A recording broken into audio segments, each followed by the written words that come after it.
Every project manager's dream that the project goes on smoothly from initiation to completion without delays and exceeding budgets, but that rarely happens in reality. So, what happens? Let's understand.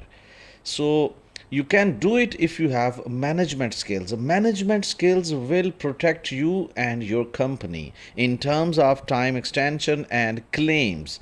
So next slide will tell us that project scope management, we have to understand project management. And if we talk about project management, the first thing we have to consider, the first thing we have to work on is scope management. So what is scope management?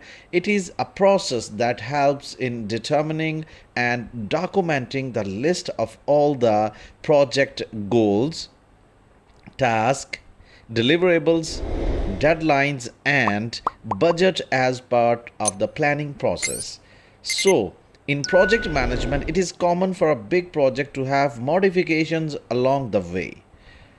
How is the project or operation scope defined? In this slide, I will share with you project scope management processes, how it will go on, how you will follow step by step when you are working in any company. Keep all these important points in your mind. The first of all, in plan scope management will help you to understand what is the procedure, what is the process, what is the agenda, how you have to define your scope. All the plan will be defined there. Then you have to sit down with your team, because all these processes, all these things are under the tag of PMBOK. So we have to follow the international project management standards. So collect requirement will help you to collect all the data from client, from consultant, from lesson learned, from contractor, from previous projects, and then define scope. You have to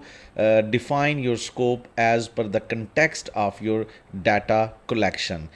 The fourth thing, create WBS. WBS is work breakdown structure. We are going to study work breakdown structure in our coming slides in details. What is WBS? To break down your project into subcomponents. So after scope definition, you have to develop that scope into different categories, and then you have to validate either it is okay or not okay, and then you have to control your scope. That would become under the controlling phase of your project management. As we know, our project management having different process groups. So right now we are in planning phase, so all these things we have to follow.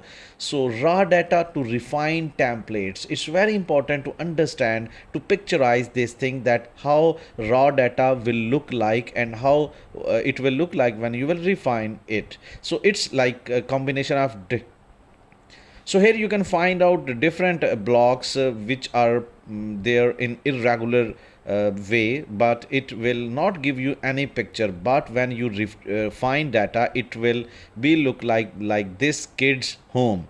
So same like your construction data, your time management data, your cost data, your risk data in raw format will not give you any lead or give you any idea how to proceed with that data with decision making kind of things. But when you will define it, when you will refine it, it will help you to picturize your project status and all that. That's what we are going to make in Primavera P6 and planning control skills. So work breakdown structure, first we are going to understand what is work breakdown structure.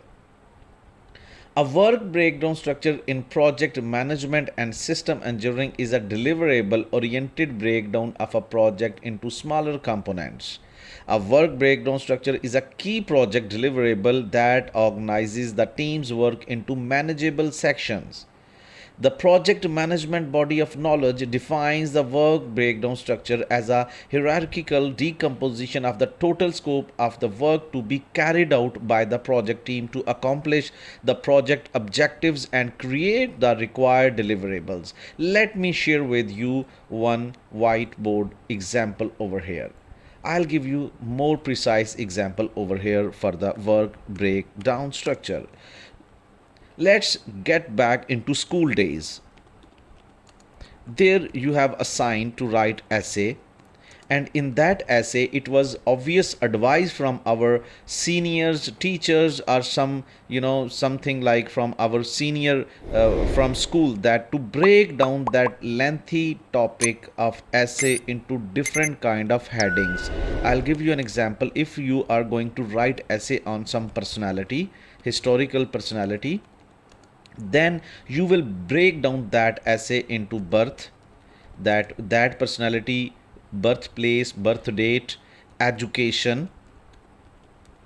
Then you will struggle. Then you will break down that personality life into different categories like birth, education, life struggle, and different kind of paragraphs. So these headings, these breakdowns will help you to understand the things in more effective way. So project management is picking up all these common things from our common life thing kind of things. So these are the breakdown for essay. These all the things are considering as a work breakdown structure. Same way in our construction project for a building or whatever, you can see like this way.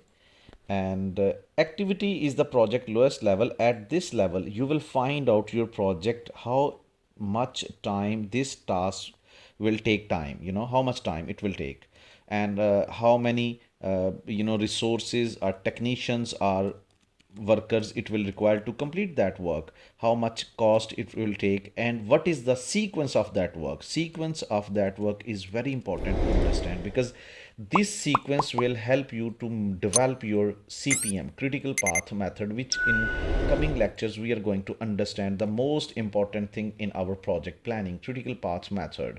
So these all four important things which are considered as backbone of our project planning during shutdown are will be defined at activity level. Remember that whenever you are going to appear in any job interview as a planning engineer or a junior planning engineer, they will ask you this thing, that what is an activity. So if you will define activity is the project lowest level, and at this level you are going to define project activity time, activity resources requirement, cost requirement, and sequence of activity, because sequence is very important thing.